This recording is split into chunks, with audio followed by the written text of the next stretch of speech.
एउटा सल्लाह गर्नु पऱ्यो कि आमा गरौँ दिदी नि विदेश गयो होइन दिदी नि विदेश गयो अब दाईहरू नि जाने भने अब म मात्रै यहाँ क्यार्ने आमा किन यहीँ बस्ने म अरू त सब गए यहीँ जागिर खान एउटा बरु खोजेर पैसै दिन्न नि यहाँ दिन्छन् जागिर गरेर सुविधा नदिने हो 10,000 मात्रै दिन्छु भन्छन् गएको अस्ति म कहाँ त्यहाँ पारी एकैचोटि धेरै दिन्छन् न अलिअलि लिएर बढाउँछ नि हो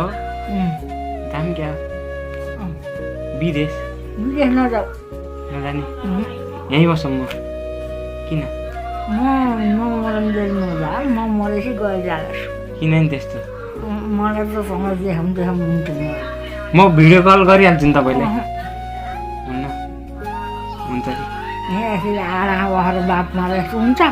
हुन्न हुन्न हुन्छ होला हुन्न कति बसेर यसरी बात मारेको यसरी बोलेको अर्कै हुन्छ बाहिर देशबाट म यसो भिडियो कलमा हाल्नु आमा भन्छु नि